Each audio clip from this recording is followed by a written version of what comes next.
Welcome, everyone. We are here to talk about the Voting Rights Act and the crisis surrounding the election of 2020. And we are so pleased to have author David Daley here to engage in a conversation with us. So he's going to talk about some of his work, and I'll give a little bit more information about his work. And then we're going to have what we call a conversation, and then open it up to all of you participants here for a Q&A. But first, let me introduce David Daley. He is the author of two really recent books. I'm going to say the name of one of them. I always wonder. Well, first of all, let me start and then escalate. Unrigged, How Americans Are Battling Back to Save Democracy. That came out, I think, was at March. Oh, and Victor is holding up the book. Hey. And also recently, a really interesting titled book called Ratf, Why Your Vote Doesn't Count. And I'm happy to say that because, you know, I'll put $1 in the swear jar later. And he is now senior fellow at an organization called FairVote. And he might want to tell us a little bit about what that organization does and its goals. But also, I realized that I have read a lot of his work without knowing it was his work when he was senior editor at Salon.com.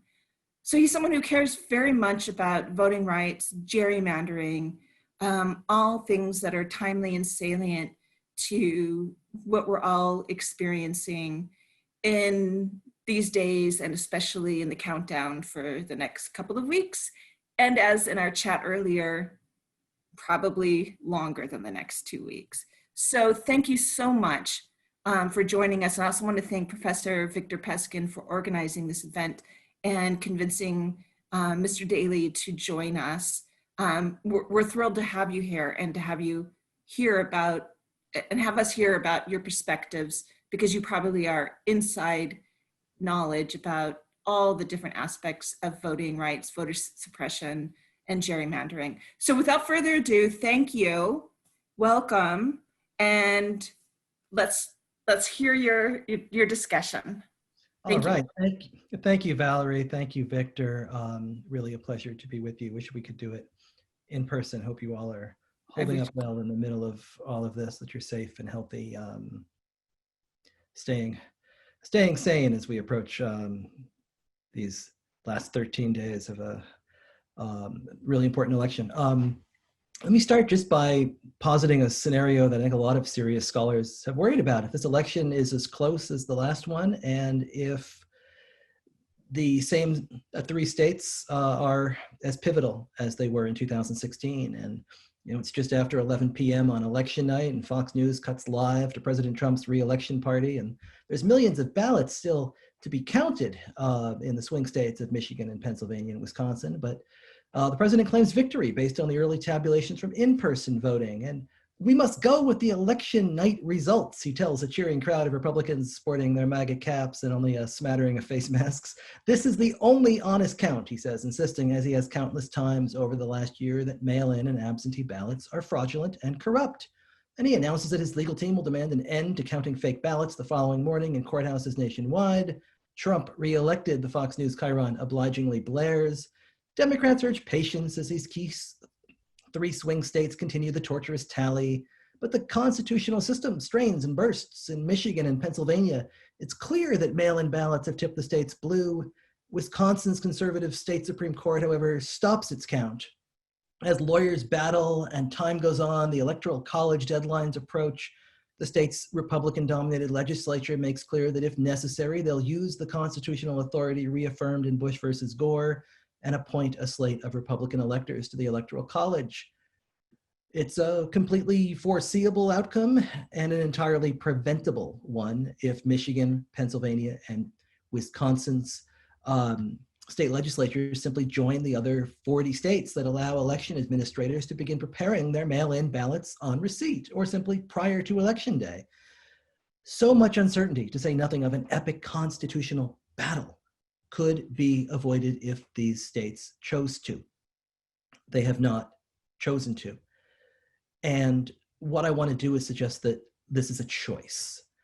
the long lines we see in Georgia, the decisions in Texas to limit drop boxes to 1 per county, the decisions in Wisconsin earlier this year to force voters to the polls in the middle of a pandemic, the witness requirements in Oklahoma that have been enacted and reaffirmed, the questions of who gets to vote by absentee and how easy it is, Americans wondering whether they will choose the next president or whether he will be selected by the courts in the more than 240 election-related cases that have already been filed.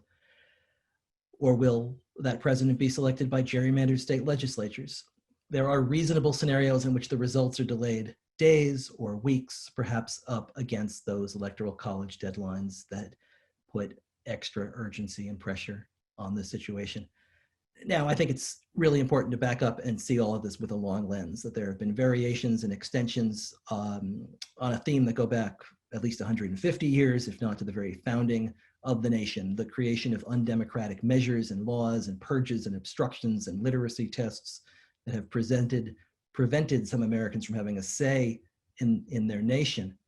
But these lines, all of these questions, we often see this as in a couple of different ways, right? That it's inspiring to see all of these people in line waiting, even in the middle of a pandemic, as some folks say. I would also say that it's horrifying and an outrage that is necessary, but that again, it is a policy choice, and that we in many ways appear no closer to having settled these issues of who gets a voice, of who gets represented, of who has to wait 8 hours, or who has to guess the number of jelly beans in a jar before they are allowed to cast their ballot.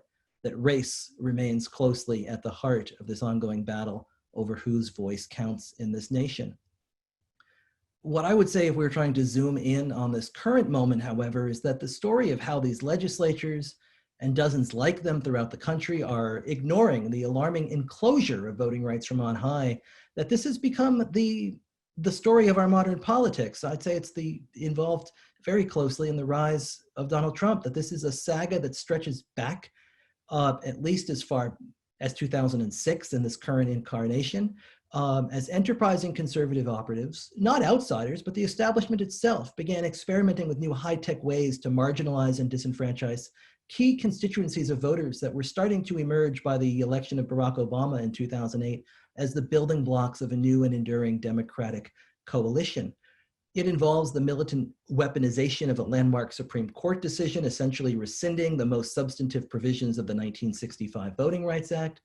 But at its core, this is an assault on open ballot access and fair legislative representation, and it hinges on wiping out competitive voting districts and erecting new elaborate requirements for voting, together with forbidding new logistical obstacles to turning out on election day.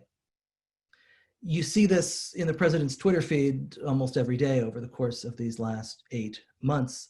The spectacle of a sitting president seeking to delegitimize the act of voting and the expansion of access to the ballot seems unprecedented in our history. And I think many people have rightfully seen this as a threat to our democracy. But I think that the assault on voting rights has been a far more quiet and protracted and long-running effort, that it has taken shape in closed-door strategy sessions and state legislative lobbies, even secret redistricting suites that legislators rename the bunker or the map room. And I think that this modern story in some ways begins with efforts back in 2006 to enshrine the Voting Rights Act in law for another 25 years. And when the Voting Rights Act was reauthorized in 2006, it almost feels like a fever dream now that these issues have become so polarized and so partisan. But it was a bipartisan effort across Congress. It was reauthorized by the House 390 to 27, I believe, and the Senate 98 to nothing. A Republican Congress in control of both branches, a Republican president signs it into law. A Republican chairman of the judiciary works together with John Conyers and Mel Watt and the Congressional Black Caucus and the late John Lewis to generate 12,000 pages of reports on the importance of the Voting Rights Act, the importance of the key preclearance provisions that are included in Section 5, and just a complete cataloging of all of the jurisdictions that had a history of discrimination, that had to get federal approval before changing their voting laws, and how necessary still this was in 2005, that it was not 1965 any longer, but these issues were still very, very real across all of these states. Those old techniques were still alive: gerrymandering, annexation, precinct closures, secret deals between the white political leaders that pivoted on sham public considerations. Sunset, Louisiana, officials moved a precinct to the site of historical racial discrimination where new Black voters felt uneasy. No one knew about this before preclearance. When two students at Prairie View A&M, a historically Black college in Texas, decided to run for local office, the local county decided that they would restrict early voting near campus. The committee members noted the hundreds, if not thousands, of discriminatory voting changes that localities subject to preclearance briskly withdrew when it became clear that the Department of Justice was about to take a closer look. James Sensenbrenner, who was the Republican chairman of this committee, he called it one of the most extensive considerations of any piece of legislation the United States Congress has ever dealt with. It feels like a dispatch in some ways from another world. What I would do is I would say we want to trace the fallout of 3 elections starting in 2008. Obama's election in 2008 appears that a new American majority is taking shape. Republicans searching for a path back to power, they hit on a bold countervailing strategy, a sweep of key swing state legislatures in 2010 that could quietly be more consequential on the eve of the redistricting we do every 10 years at the end of the census. They call this Red Map. It's short for the Redistricting Majority Project. And if you read a book on the Oakland A's that Michael Lewis wrote called Moneyball, you would recognize the heart of this strategy. The key piece is state legislatures, because they play an outsized role and you can win those races cheaply. So they target, with $30 million, 107 local state legislative races in 16 states. These key states, as you might imagine: Wisconsin, North Carolina, Michigan, Ohio, Pennsylvania, Florida. They flood these lower profile races with ads. They knock out all of these Democratic incumbents. We think in many ways of 2010 as the election that solidified the ascendancy of the Tea Party, but I think its far more momentous impact was to unleash the partisan and racial gerrymanders that played the vital role in creating the Trump electorate. In 2012, the first election held on these maps, the nation re-elects Obama, and they hand Democratic congressional candidates more than 1.4 million more votes than their Republican rivals. But the numbers show that in down-ballot races, courtesy of the new gerrymandered playing field, Republican strategists had built a red firewall that allowed them to retain a 33-seat majority in the US House and supermajorities in state legislatures, even when Democrats won more votes. Those gerrymanders have stayed rock solid over the course of the past 8 years of upheaval. There are 50 million Americans now, almost 1 in 6 of us, that live in a state in which one or both chambers of the state legislature is controlled by the party that won fewer votes in the 2018 election. Redistricting produced vast new swaths of Republican minority rule. North Carolina, Wisconsin, and what uncompetitive districts do is it moves all the action to Republican primaries. And that creates new incentives for ideologues of both sides running in safe, uncompetitive districts to stop caring about what general election voters care about and to only be interested in their primary base. Emboldened by these most precise partisan and racial gerrymanders the nation has really ever seen, these legislatures moved on to new quarry. They enacted punishing voter ID laws. They oversaw mass purges of voter rolls that disenfranchised minority and other Democratic-leaning voting blocs. They closed precincts and polling stations. They approved restrictions of registration and even modern-day poll taxes. Entrenched, untouchable legislators at the state and federal levels adopted these anti-democratic measures in the hope that a parallel new cohort of activist conservative judges would move in unison with them to further cement their power. 2013, a very important case comes before the US Supreme Court. It's Shelby County versus Holder.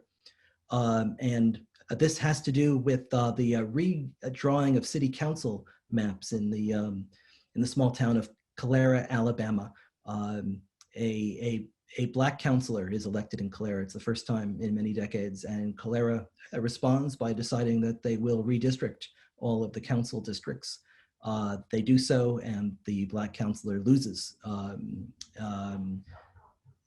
But they had not brought that map before the Department of Justice for a preclearance, as the Voting Rights Act required. They were forced to nullify that election and run it again. Those are the facts of the case, and those are the facts of the case that encouraged Chief Justice Roberts in a 5-4 decision to suggest that indeed it was no longer 1965 in America. He used the facts of that case to suggest that the South had changed, that the Voting Rights Act was no longer necessary, and they undid preclearance. They effectively gutted the most important section of the Voting Rights Act in that case. And the Chief Justice insists that, while it's not 1965 anymore, and that while the South has changed, he writes that today the nation is no longer divided along those lines, yet the Voting Rights Act continues to treat it as if it was. And yet that very afternoon in Texas, that very afternoon, the state attorney general moves to enact a voter ID bill that requires identification that lawmakers know 600,000 Latinos did not have, that makes it possible in Texas to vote with a gun license and not a student ID. And this is just the beginning of a rainstorm that soaks voters across states. States that had previously been covered under Section 5, together with the states gerrymandered under enduring one-party control, they moved with astounding speed to pass new laws that locked in their advantages and built a labyrinth designed to keep students and young people, African Americans, Latinos, and other demographic groups potentially sympathetic to other candidates from voting. You saw this in North Carolina, you saw this in Texas, you've seen it in Wisconsin. 25 states have enacted new restrictive voter ID bills or tightened measures that were already in place. Partisanship, race, rising minority voter turnout were once again crucial to these proposals. You just see it again and again and again across all of these states. Sensenbrenner back in Congress attempts to reauthorize the Voting Rights Act again in 2014 and to sort of put this into legislation. And again, he goes to his Republican caucus, and the caucus says no. They will not allow it. They tell him that they will primary anybody who gets together and works to re-enshrine the Voting Rights Act after it had its heart cut out by the US Supreme Court in 2013. It's a lethal combination. And I would say that lethal combination now lurches into gear alongside another deadly force, which is the COVID-19 pandemic. And we've seen this year the need for dramatically expanded mail-in voting, and we've also seen a fierce political and legal fight that's ensued over how it would be done. Who could vote absentee? Would a pandemic qualify as an excuse to vote by mail? Would an absentee ballot need to be witnessed or notarized? Would states pay the return postage? Would registered voters automatically be sent an application? Or would it need to be requested? When would a ballot need to be postmarked in order to be valid? Could they be returned to a drop box, or would they have to enter the wobbly postal system? All too often, the answer depends on where you live and how easy or how difficult your state legislature wants the process to be. And I think that brings us back to that nightmare scenario that I think in some ways haunts this month's early balloting that's already underway. Those three severely gerrymandered states, Pennsylvania, Wisconsin, and Michigan, tipped the Electoral College by 80,000 votes. You've got 3 million voters in Pennsylvania expected to vote by mail, another 2.1 million in Michigan, another 1.2 million in Wisconsin. Those states have decided to make us wait for their verdicts. They can do that because they have been gerrymandered. All of this is so deeply intertwined and deeply connected. It did not start with Donald Trump. It will not end with Donald Trump. We have a lot of work to do to really unwind all of the, I think, deeply anti-small d democratic knots that have been tied into our system. And this is work that is going to continue long after this presidential election is over. Thank you.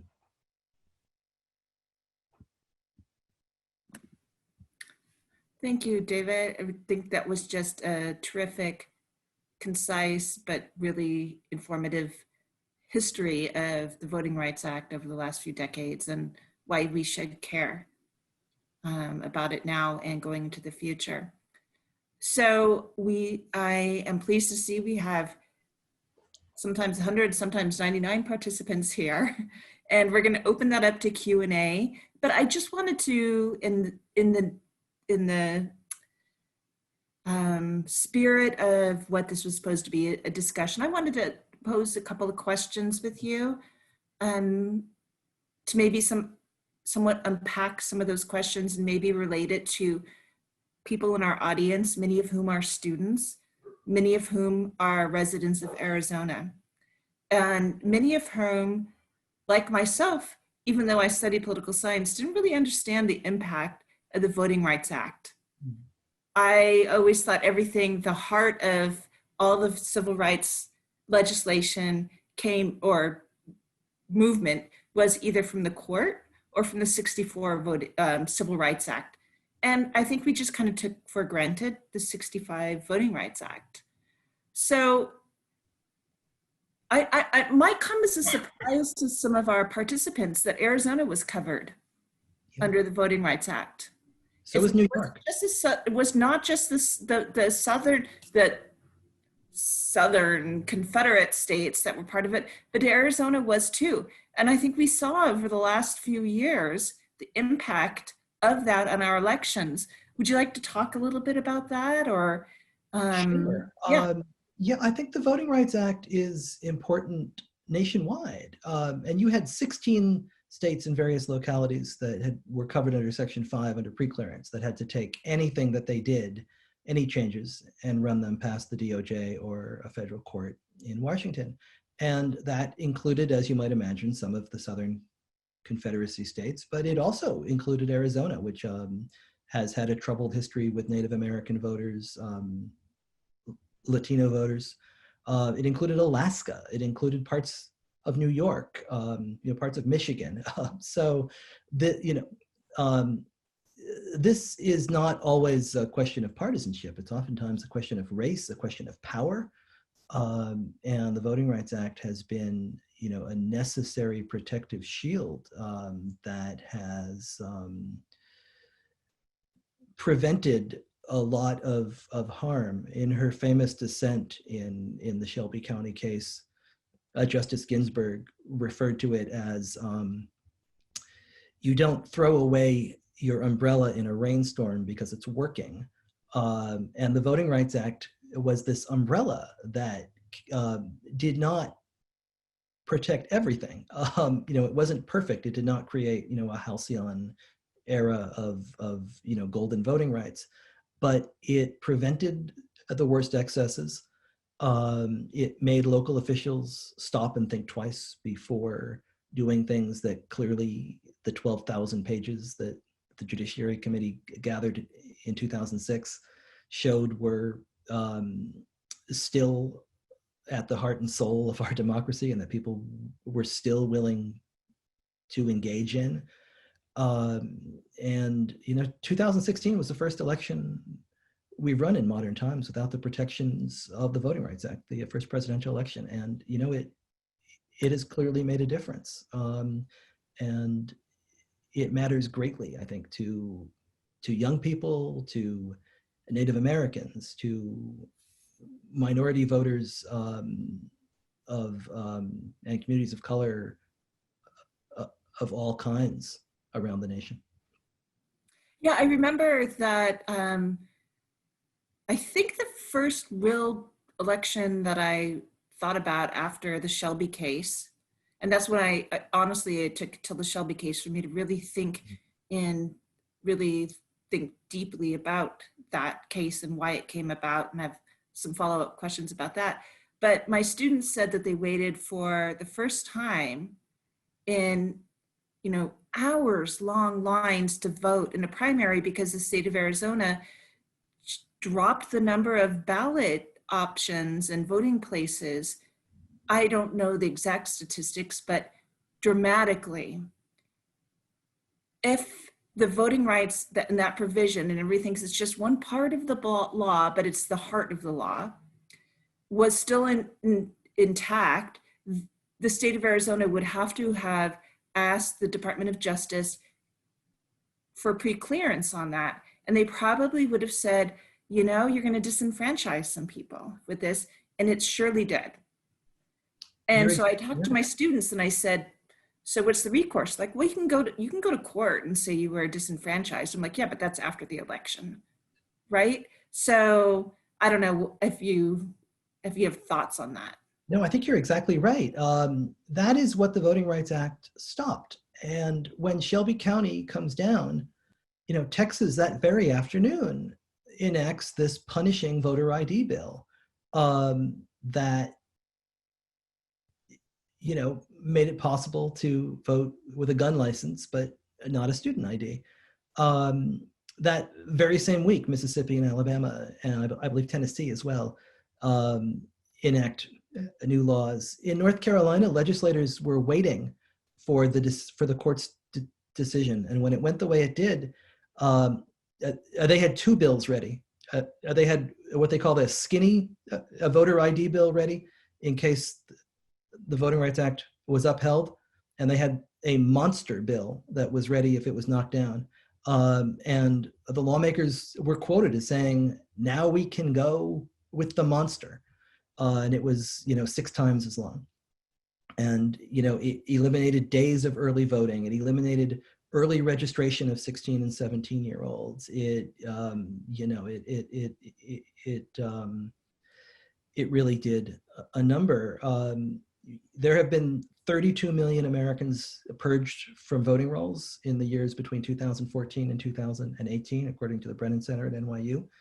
So Shelby County comes down in 2013, and the response is that 32 million Americans are purged, disproportionately young people and people of color. You have had thousands of precincts closed, again, predominantly in communities of color, and again, predominantly in states that had been covered by pre-clearance in the past. So all of this affects, it affects everybody. When you are standing in a longer line on election day, you are standing in that line because of the decision in Shelby County versus Holder in many ways. It's such an important point to note. I have like 100 questions. I'm going to limit them to a couple so we can get to, I see the growing Q&A, but just to keep the spirit going in conversation, you and I chatted beforehand about the fact that I teach a bunch of 18 to 22-year-olds. I have an 18-year-old who voted for the first time the other day, mail-in ballot. And so, yeah, I'm proud that he did it. And we tried not to stress too much about that he needed to do it, but he did. And I just realized that a lot of people, when they think about voter suppression, don't think about college-age students. And how really important it is, and how they're discouraged, and how many obstacles they have to overcome to submit their ballot, and where's their residency, and all those kinds of issues. So I know we have a lot of students in our audience, so I would love it if you could talk to them. Yeah, no, you're exactly right. There are a lot of issues there. It's not easy to vote when you are a student. And a lot of that is because policymakers and politicians have placed barriers in front of you. I mean, first of all, especially in a mail-in voting year, it is really, really important. There's a high percentage of mail-in ballots that are rejected for, and this doesn't have anything to do with fraud. It has to do with all of the tiny rules that are involved here. If you don't sign it in exactly the right place, if you don't put it, if you don't return it in exactly the right envelope, if your pen mark strays outside of the line, if your signature doesn't match the signature that's on file, if you mail it in too late and it's not postmarked properly. There are lots of things that can happen. And what the data shows is that this happens disproportionately to young and first-time voters who have never gone through this before. You know, people my age who have been, you know, writing checks all of their lives or something are used to signing their name. But, you know, it's a lot different these days. When you don't sign a check, you just, you know, scrawl a line on a machine, you know, at the grocery store. So your signature might not exactly match, right?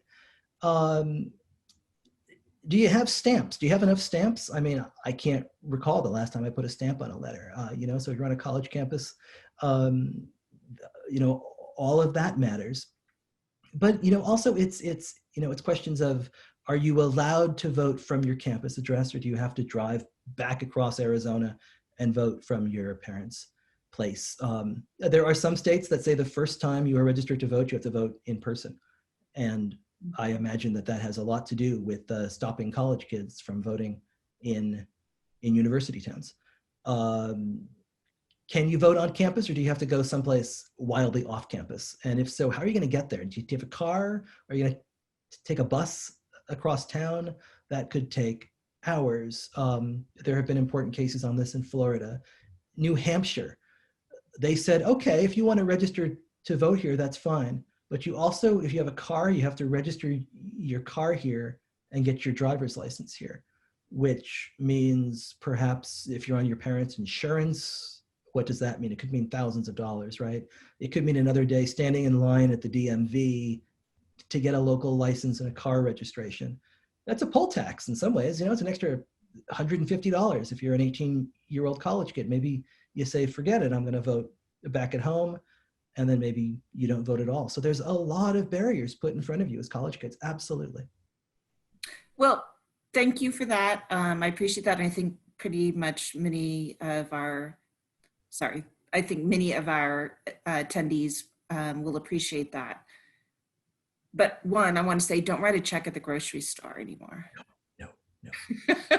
And two, that's exactly right. My son had to sign his name on the ballot. He's like, they quit teaching cursive elementary school. So he has no signature. And we're expecting his ballot to get challenged because of that, because he's like, I don't know how I signed it. So enough about me and myself. I want to go back to a general point about the Voting Rights Act, and that it was enacted in 1965, but it was updated many, many times. In a bipartisan, unanimous fashion. What's gone wrong? Well, I mean, I guess that could take you forever, but it's a great question. You know, but you're right. It's reauthorized in '82 under President Reagan and a Democratic Congress. It's reauthorized in 1991 under the first George Bush, with, I believe, a Democratic Congress at the time, at least the House. It is reauthorized in 2006 with a Republican trifecta in Washington signed by George W. Bush. And so I think that is what is so tragic about the fact that voting rights have become such a partisan football over the course of this last 15 years, which is not to say that they haven't always been contested and fraught. But there was at least some bipartisan agreement at the top on sort of what the values and the ideals ought to be. And we've lost that. It's not a part of our politics, and I don't know how we get it back, but it's, you know, I don't want to come off as too partisan at all. So, but I think that most of this is just a case of public record as far as what's happened over these years. there was a time when Lindsey Graham said that the Republican Party had to change, and his quote was, "They're not printing old white guys fast enough for us to continue down this path." And the party did not change, right? After 2012 election, after Romney's lost, it was the fifth time in the last 6 elections that Republicans had lost the popular vote for the White House, and they conducted what became known as the autopsy of the party. You don't have an autopsy on something that's living. You do an autopsy when you think something is dead, and you want to know why. And what they uncovered through focus groups and interviews is that young voters thought it was a party of stuffy old men, and minority voters wondered if Republicans even wanted them in the country. These are direct quotes from their own report. And they said, we have to change. We have to, come up with a policy on immigration. We've got to find a message for young people. We have to talk to the Black community. We have to talk to the LGBTQ community. And that was one avenue that the party could have taken. And I think in some ways that avenue was not possible to take because they'd already sort of chosen this path of redistricting that changed the nature of the caucus. It changed the nature of who was elected, and they sort of doubled down on those dying old white men. And it's not a good long-term bet, but if you gerrymander, if you make it harder for people to vote in some states, when you don't think they're going to vote for you, and when you have the courts, when you've got a decade and a half of judicial appointments, you can perhaps and when you have sort of the structural advantages of the U.S. Senate and the Electoral College on your side, you can maybe go a long way with just with what is effectively minority rule, but it's not good for a representative democracy, and it doesn't leave us in a good place. And we'd be in a better place if we had 2 political parties that were actively attempting to compete for every vote. Well, thank you, David. I have like 100 questions I could follow up with, but we have a lot of participants here. So thank you for your terrific insights. I want to open it up to the question and answers of or questions and hopefully answers to our participants who have met with us today. And I think that I'm going to leave this Q&A part to Professor Peskin and Matt Oxford to handle the Q&A, but I'm happy to jump in. And if we don't have enough questions, and I'm sure we will, I've got a million others, but if I don't get a chance to thank you so much for joining us today. It was a terrific delight. We're pleased to have you. Thank you. Okay, thank you so much, Valerie. And thank you, David. We already have a number of questions, so I want to start off with an Arizona-related one. And the question I'm summarizing is, since the Shelby County versus Holder case was struck down in terms of pre-clearance, what voter protections can and should the Arizona legislature enshrine into law here in Arizona? It's a good question. I think you want to make it as easy as possible for as many people as possible to cast ballots. We know that, we know from the numbers that, voter fraud is just not really a thing, and that it is sort of an excuse that's been held up, but there's no academic studies that show a serious voter fraud problem. So making it easier to vote is not to say we're inviting fraud. Making it easier to vote is to be taking down the barriers that begin to add up in front of people. So, I think automatic voter registration, I think online voter registration, pre-registration automatically of 16 and 17-year-olds, expanding days of early voting, expanding mail-in voting options, and we're talking about Arizona here as well. So I think you want to be thinking about Native American communities. And, you know, we talk about mail-in voting a lot. You know, mail-in voting might be really convenient if you have, you know, a mail carrier coming to your house every day. If you live on Navajo land, it's the size of New Jersey, these counties, and there might be 3 or 4 post offices out there. So you might get your mail once a month.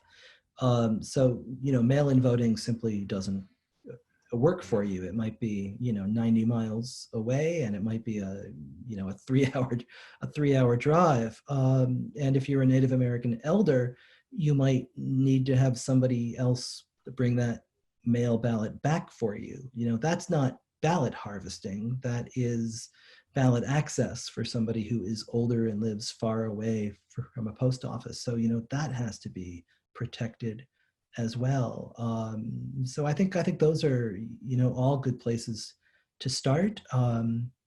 You have a redistricting, you have independent redistricting in Arizona, and maybe people want to talk about that, but you know, I think that it's a commission that has not always worked as people have hoped or imagined. It has a little bit too much political influence.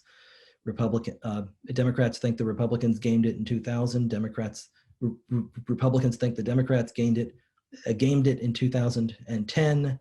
And right now there's all kinds of gamesmanship going on about the otherwise completely esoteric appellate court personnel committee that would see through the process of appointing the independent chair. And you've got a legislature that has not been willing to appoint the new Democratic members of that commission as chairs as terms have expired.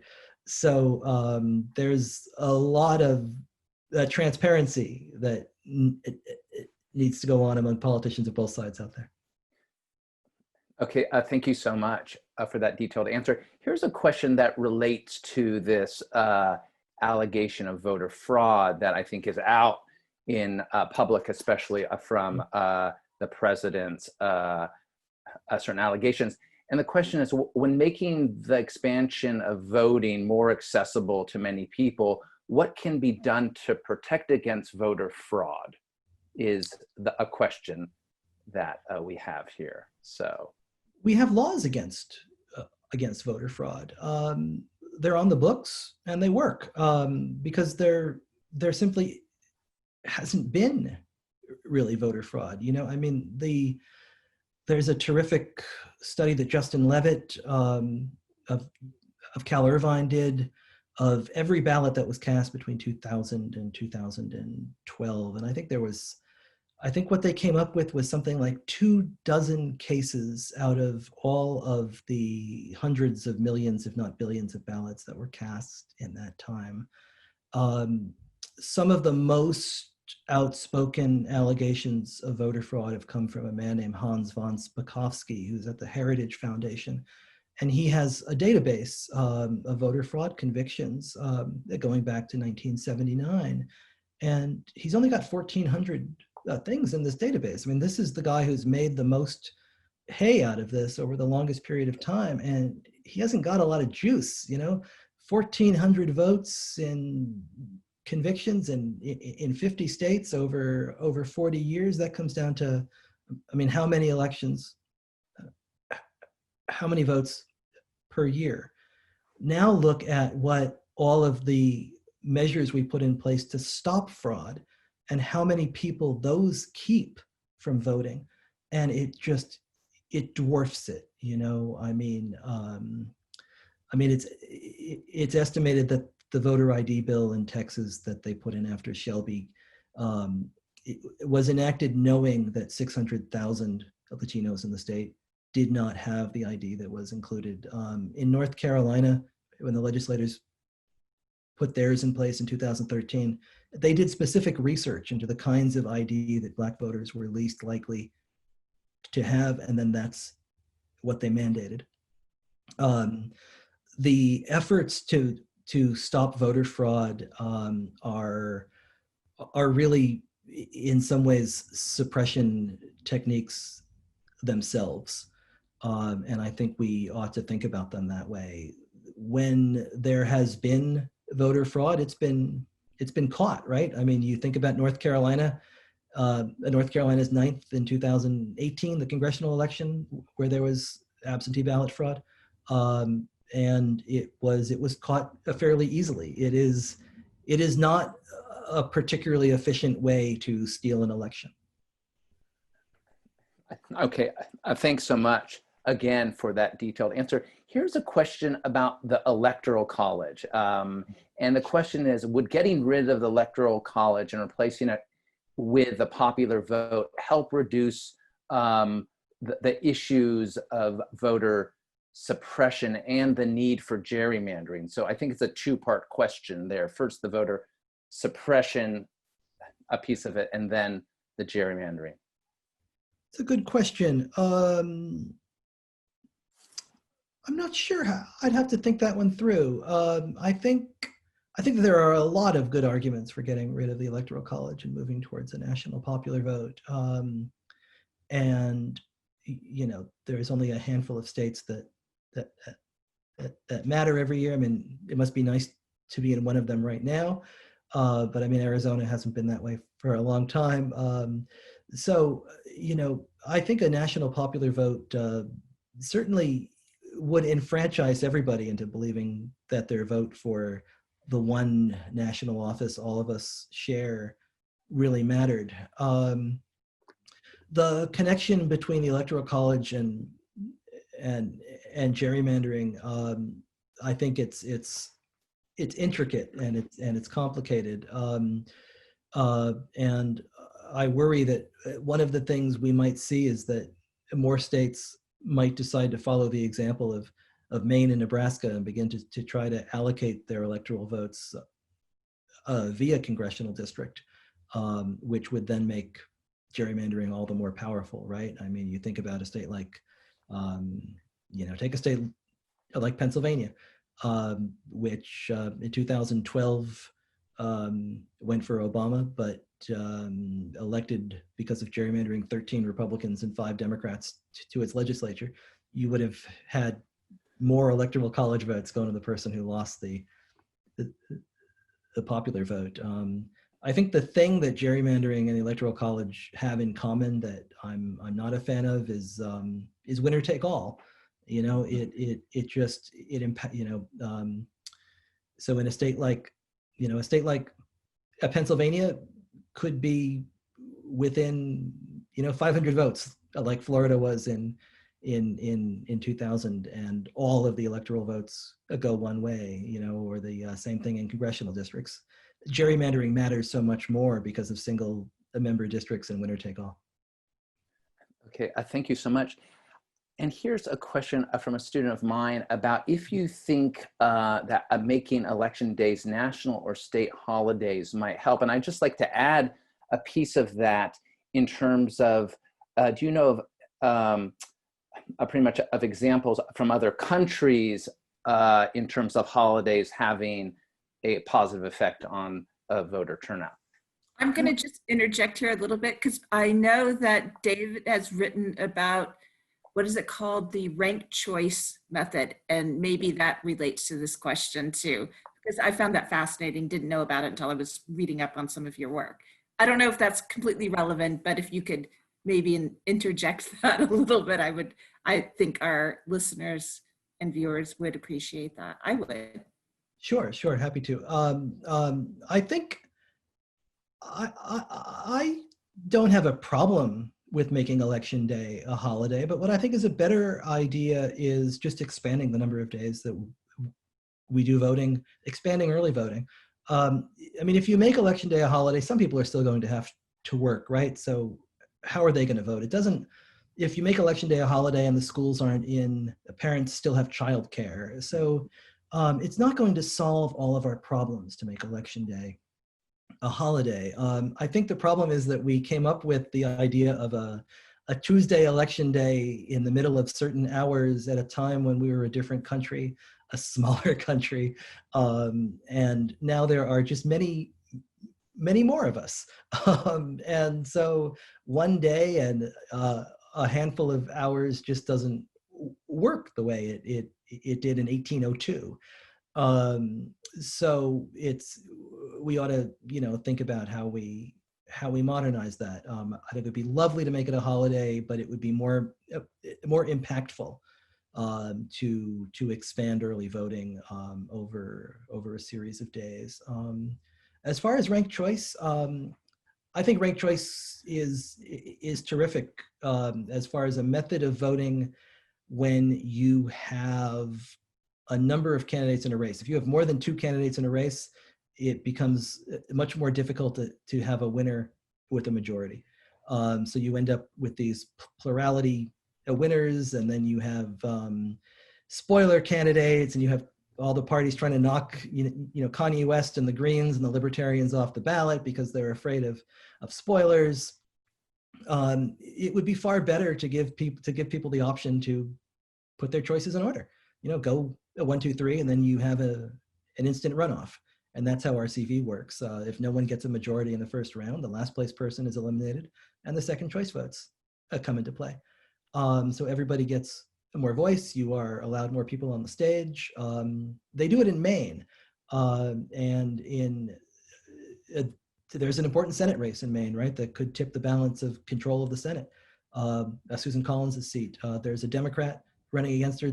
There's also a couple of left-leaning Greens and other independents in the race, and you would imagine that they'd be screamed at like they're Jill Stein if this was any other state. But because there's ranked choice voting there, they welcome the independent candidates onto the stage, and they're part of the debate. They're part of the conversation. And voters, instead of having choice be a dangerous thing that could end up in the election of somebody who the majority of people don't want, are able to use choice to expand the power of their vote.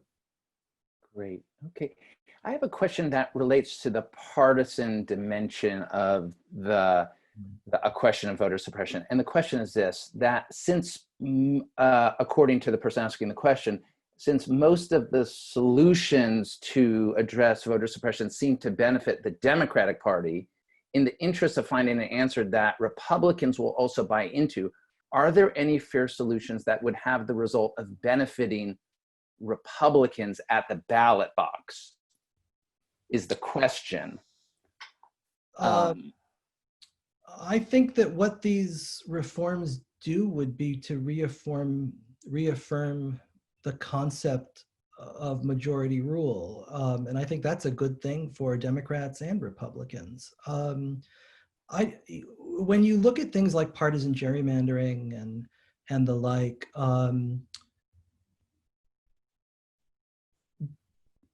and you look at the polls on this, Americans of all kinds hate it, and Democrats did plenty of it in the 80s and the 90s. This is not necessarily a partisan thing. Republicans have done more of it in the last, in the period I'm talking about, but no side has got a monopoly on political angelicness when it comes to this at all.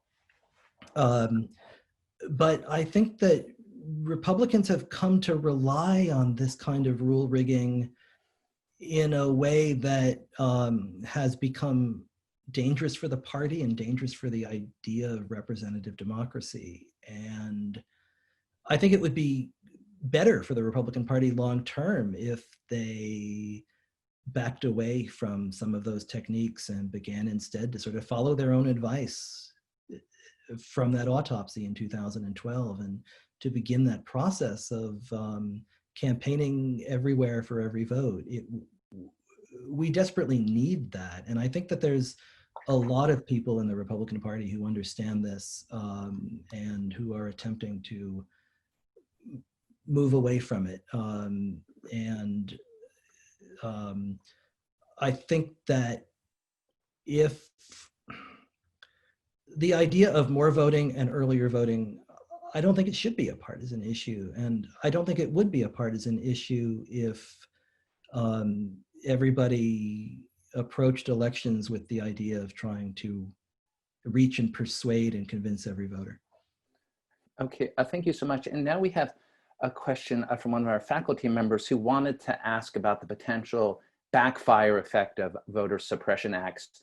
And it's, I think the question is based on the scenario that in light of voter suppression tactics, especially in this election, might one of the storylines of this election be that suppression efforts actually ensured that people knew more about how to cast their ballots and thus countered some of the suppression, if that makes sense? I can clarify that. Yeah, absolutely. You know, I mean, that's certainly a